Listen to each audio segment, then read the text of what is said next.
Supreme judicial council के इजलास में 19 शिकायत को मुत्तफिका तौर पर खारिज कर दिया गया है। सुप्रीम जुडिशल काउंसिल का इजलास चीफ जस्टिस याहिया आफरीदी की ज़ेर सदारत मुनक़िद हुआ, जिसमें Justice Mansoor Ali Shah, Justice Muneeb Akhtar, Justice Aalia Neelam और जस्टिस जुनेद गफ्फार ने शिरकत की। जारी करदा एलामिया के मुताबिक इजलास में supreme judicial council service rules 2025 का मुसव्वदा मंजूर कर लिया गया।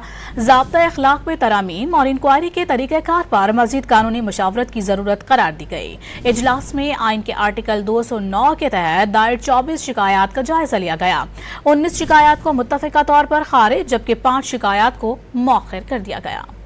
ज़ाब्ता अखलाक में तरामीम और इंक्वायरी के तरीक़ेकार पर मज़ीद कानूनी मशावरत की ज़रूरत करार दी गई। इजलास में आइन के आर्टिकल 209 के तहत दायर 24 शिकायत का जायजा लिया गया।